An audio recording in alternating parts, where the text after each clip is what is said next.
Que a tarefa da educação é gerar autonomia. E a geração da autonomia, isto é, a capacidade da pessoa procurar, dela construir-se e construir a comunidade onde ela está conectada à ideia dela lidar com aquilo que importa. Mas você diz que ela vai lidar com aquilo que importa, então eu só vou ensinar aquilo que o aluno quiser aprender? Não, você vai partir daquilo que ele já sabe para chegar onde ele precisa saber. Eu não posso ensinar Platão, Aristóteles, Heráclito, Parmênides, Anaxágoras, Anaxímenes, Tales, Pitágoras, de modo abstrato. Tem que partir do cotidiano dele, das questões que ele tem, e aí eu vou chegar àquilo que é necessário naquela reflexão. Eu tenho que seduzi-lo naquele conhecimento. Eu tenho que partir do que ele já tem para chegar naquilo que ele ainda não tem. A minha tarefa não é o de um ensinante, mas é de um curador ou uma curadora, no rádio, na TV, dentro daquilo que a gente faz na empresa, é levar as pessoas, a partir do que tem, chegar àquilo que é necessário para ela e para a comunidade. Salve família, sou o Thiago Torres, mais conhecido como Chavoso da USP, e hoje eu convidei o professor da Unicamp, Silvio Galo, para nós trocar uma ideia lá na Biblioteca Pública Alceu Amoroso Lima sobre como que o conhecimento está se transformando aí e a forma de passar ele para as pessoas nesses últimos anos, certo? E aí, Thiago, beleza? Você tá bem? Bem, Tranquilo? você? Maravilha. E aí, conta um pouco pra gente dessa sua experiência na universidade, como é que está sendo? Sempre estudei escola pública, né? Escola pública estadual.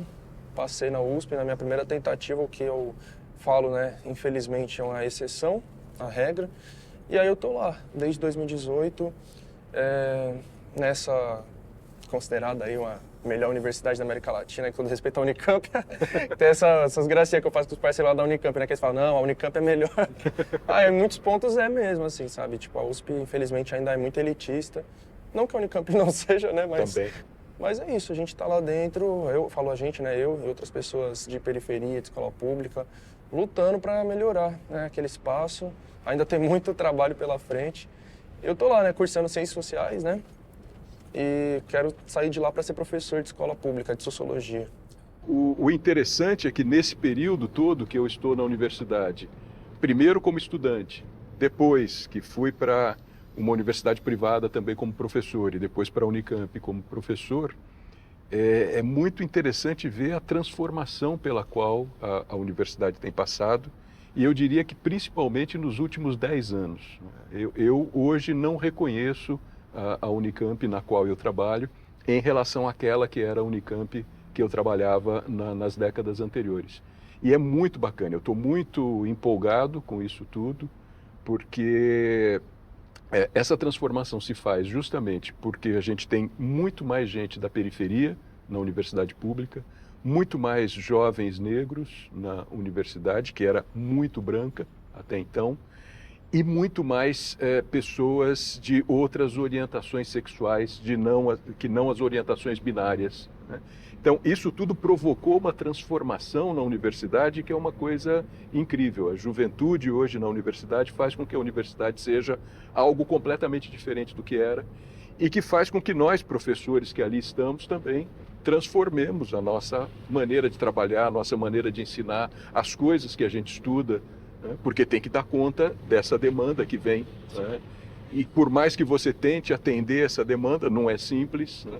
Mas é muito interessante, nos força a, por exemplo, ir ler, no caso da filosofia, autores africanos, autores da diáspora africana, coisa que a filosofia sempre ficou numa pegada puramente europeia, né? Mulheres, autoras femininas, feministas, né? E a filosofia sempre foi muito machista. Então a gente vive um movimento hoje que é um movimento que, para mim, é muito empolgante de acompanhar como as coisas vão se processando.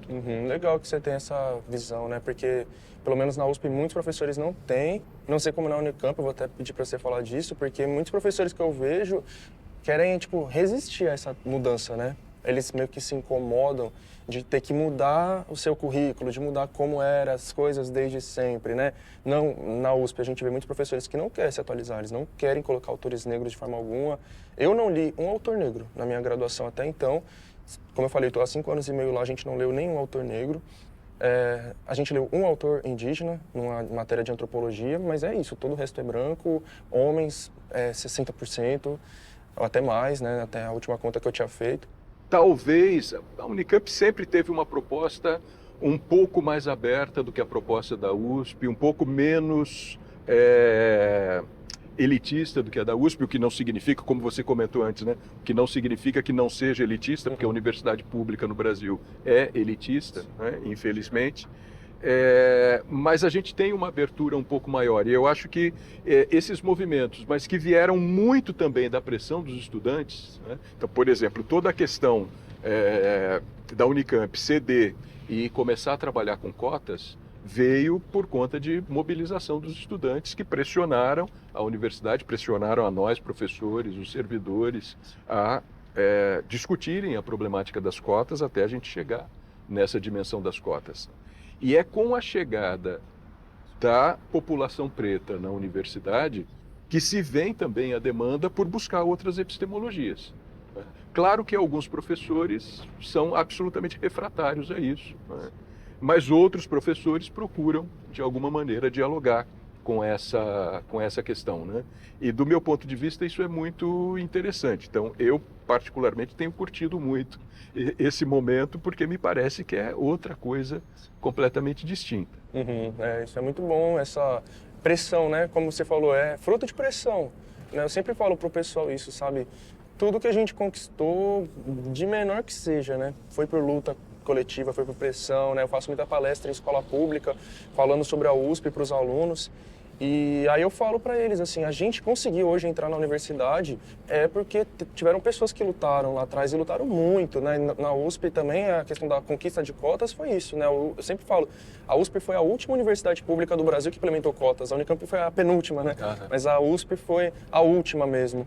E ambas foi porque os alunos pressionaram muito, e assim, né, coletivamente, movimentos estudantil, indígena, negro, então a luta lá desses movimentos, desses coletivos lá, pressionando, fazendo ocupação, fazendo paralisação de aula, fazendo manifestação, trancaço, porque tinha uma resistência muito grande, né? Então, lá no caso da USP, muitos professores falavam nas aulas que se colocasse cotas ia diminuir a qualidade da universidade, né? Então, esse argumento raso, essa fala superficial que não tem nenhuma comprovação e nenhum sentido, né? Seja porque os estudantes cotistas depois têm um desempenho igual ou melhor do que os não cotistas, ou seja pela diversidade que isso vai colocar na universidade, como você falou, né? Então, se antes era tudo padronizado, um currículo padrão, eurocêntrico, agora a gente já tem coisas muito mais diversas, autores com questionando e tendo embate, né, com o que sempre foi tido como natural. Então, se hoje a gente pode falar, por exemplo, que não, o Brasil não foi descoberto, ele foi invadido, é porque tiveram pessoas indígenas, pessoas negras, pautando isso ali, pressionando para levantar esse debate e mostrar. E isso incomoda essa elite intelectual, econômica, política, que quer a narrativa deles como sendo a única e sendo aceita por todos nós, né? A universidade, por si só, ela é muito conservadora enquanto instituição, conservadora no sentido de que ela se organiza para conservar o conhecimento, né? Então, não estou dizendo necessariamente conservadora politicamente falando. Também é. Também é, né? Mas ela tem essa perspectiva conservadora do conhecimento, né? Ela se vê como a guardiã do conhecimento produzido pela humanidade e, portanto, fica muito fechada a essas outras possibilidades de conhecimento que vêm de fora da universidade, né? Aos saberes populares, aos saberes dos povos originários, aos saberes, no nosso caso aqui no Brasil, dos povos africanos, né? E é com muita dificuldade que a universidade vai se abrindo para isso, né? Mas, ao mesmo tempo, é justamente essa abertura que promove uma transformação do conhecimento e uma transformação do próprio perfil da universidade e da própria produção de conhecimento que a universidade faz, né? Porque se a universidade tem esse aspecto de ser a guardiã, de ser como uma grande biblioteca, onde os conhecimentos estão, e podem ser acessados, ela também, e é isso que a gente não pode se esquecer, ela também é um lugar de produção de conhecimento novo. Sim. E se a gente não se abre para essas outras perspectivas, para essas outras dimensões, a universidade vai ser só esse lugar de conservação e não um lugar de produção. E, pelo menos do meu ponto de vista, é importante que ela seja, pelo menos, essas duas coisas, né? Não dá para abrir mão de uma em nome da outra. Sim, e é legal que você falou da questão do conservadorismo político, né? Porque a gente viveu esses últimos anos, ainda está vivendo, né? Mas foi muito forte essa acusação de que a universidade é um ambiente de doutrinação esquerdista, comunista. Quem dera fosse, né? Porque o que a gente mais vê de posicionamento, seja da reitoria, seja de professores, seja, né, de pesquisadores, são esses posicionamentos mesmo conservadores, tipo de, sei lá, impedir que os alunos façam manifestações ou vão para manifestações importantíssimas e boicotar mesmo, como aconteceu recentemente lá na própria USP, na USP Leste, né? Como que a pandemia acabou trazendo esse novo mecanismo do ensino online, né, que as universidades acabam se apropriando disso, e aí, tipo, vai ter uma paralisação, vai ter uma tentativa de paralisar as aulas, e aí tem professores que vão dar aulas online para boicotar a manifestação legítima dos estudantes por permanência, tá ligado? Cobrando, porque também é isso, né? Não adianta só a gente entrar na universidade, a gente tem que conseguir permanecer lá dentro, e esse é o embate do momento. A gente conseguiu muito conquistar a entrada, não totalmente, né? Eu sempre falo que pra gente conquistar isso é acabando com o vestibular, né? Eu não sei o que você pensa, mas eu acredito que não deveria existir vestibular, só assim que as pessoas vão poder entrar de fato na universidade, porque mesmo com cotas você limita, né? Tipo, vai entrar, mas vai entrar aquela nata, entre aspas, da população negra, periférica, que já era estudiosa, que geralmente tem uma família que gosta de estudar, que já fez faculdade talvez, né? E na cota de escola pública você vai ver, não é o pessoal de escola estadual que está vindo. Por isso que no começo ainda ressaltei, né? Eu sou da escola pública estadual, porque quem entra lá é do Instituto Federal, é da ETEC. Então tem vários poréns aí, né? Então, enfim, a gente está conseguindo entrar, não totalmente ainda, mas não está conseguindo permanecer. Precisa ter mais políticas para permanência e a gente tenta lutar, tenta conquistar essas coisas, a gente sofre boicote, a gente sofre perseguição. No caso da USP, instalaram uma base da Polícia Militar dentro da universidade para impedir que os alunos ocupem os blocos lá da moradia estudantil que foram fechados. Então ela fechou 3 blocos da moradia estudantil que estão lá, sem alunos morando, né? Muitos alunos precisando de moradia.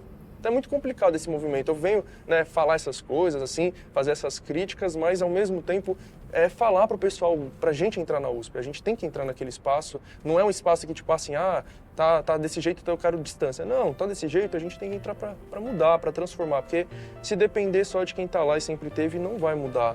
Vai depender da gente e tem que ser mudado, porque é isso que você falou, é um espaço de construção de conhecimento, um dos maiores, né, e mais importantes, e a gente tem que estar lá dominando aquele espaço, né?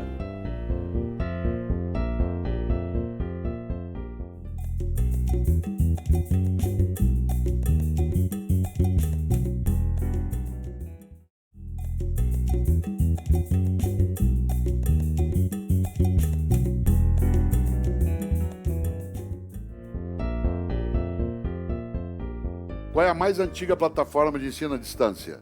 Livro. Mas ele foi inventado para isso. A plataforma pode ser papel, pode ter sido papiros, pode ter sido pergaminho, mas o livro, de página, de rolo, seja o que for, é a mais antiga plataforma à distância. Você levava para casa, para onde você estava. As tecnologias, elas trouxeram hoje outras plataformas. Essas plataformas, elas são concomitantes. O livro não desapareceu. E você gosta de livro, eu também gosto. Mas eu também gosto daquilo que aparece na rede. Vai mudando, eu vou tendo convergência de mídia, vou acessando no meu mobile, a aula que está no YouTube que você lembrou, a aula do Cortella que aparece em algum lugar, mas eu também vou ao livro. O que a gente tem hoje, que eu acho que é o futuro, é uma concomitância. Isto é, uma simultaneidade dessas plataformas. Ninguém lê só um livro, também assiste o Café Filosófico, também vê programas e vê noticiário, também vê entretenimento, também ouve rádio, também vai ao cinema. Nem formatofobia, nem formatolatria, nem a adoração do mundo digital e nem a recusa a ele.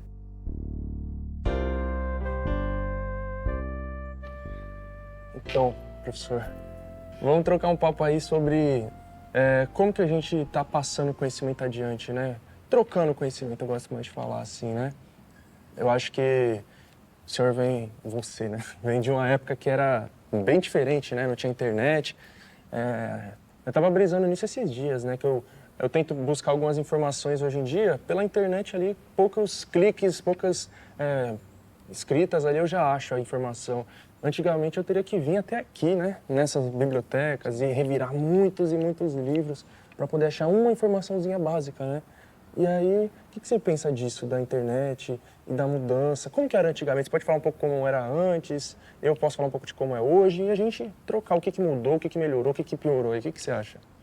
Quando eu fiz a minha graduação, por exemplo, a gente lia nas bibliotecas. Fundamentalmente tinha que ir para as bibliotecas, procurar os livros. Já tínhamos naquela época a figura do Xerox, então você ia ali, fazia cópia, né? E durante muito tempo na universidade, a nossa forma de disponibilizar os textos para os estudantes era através do Xerox. E aí se instituiu uma prática que o professor criava uma pasta da disciplina e colocava lá todos os textos que iam ser estudados durante o semestre. E eu nunca fiz isso, eu sempre me recusei a fazer isso e dizia para os alunos, eu não faço, né, porque cada texto que a gente vai estudar está dentro de um livro, né? E se eu passo o texto estritamente para vocês, vocês estão perdendo a dimensão de que esse texto está dentro de um livro. Porque muitas vezes vocês pegam um livro e aquele capítulo que eu estou indicando não interessa muito para vocês, mas vocês encontram um outro que interessa mais naquele mesmo livro. E esse livro está lá dentro da biblioteca. Você passa pelas estantes da biblioteca para buscar aquele livro, você vai descobrir um outro que te interessa, né? Mas, por outro lado, as pessoas se afastaram muito dos livros, né? A gente vê muitas pessoas que não faz muita mais questão de ler um livro, só ler coisas curtas, né? Então, eu que estou produzindo conteúdo na internet, eu acabo sofrendo com isso, né? Porque eu sou youtuber, como dizem, influencer, mas ao mesmo tempo eu sou um estudante universitário, então eu vejo ainda mais um estudante de ciências sociais, né? Então, a gente está ali lidando com ciência mesmo, e é coisa séria, é coisa criteriosa, é coisa metodológica. E quando a gente vê como que as coisas se tornaram rasas, né, em alguns pontos acaba desanimando também, porque as pessoas estão preferindo ouvir qualquer um falando qualquer coisa sem base nenhuma do que às vezes ouvir alguém que é especialista naquela área. Só que aí vai ter uma questão, né, esse especialista, como que ele está falando, né? Aí eu acho que é outro tópico aí para a gente abordar. Como que as coisas estão sendo faladas, está sendo atrativo, está sendo acessível. No caso específico da filosofia, que é a minha praia, a gente tem uma dificuldade adicional, né? Porque a filosofia é um trabalho com pensamento, é um trabalho de pensamento, e é um trabalho ao qual a gente tem acesso aos pensamentos fundamentalmente pelos livros. E o tipo de leitura que a gente faz e o tipo de raciocínio que você desenvolve enquanto está lendo ou enquanto vai escrever sobre aquele assunto, demanda algo que na filosofia a gente chama de paciência do conceito, né?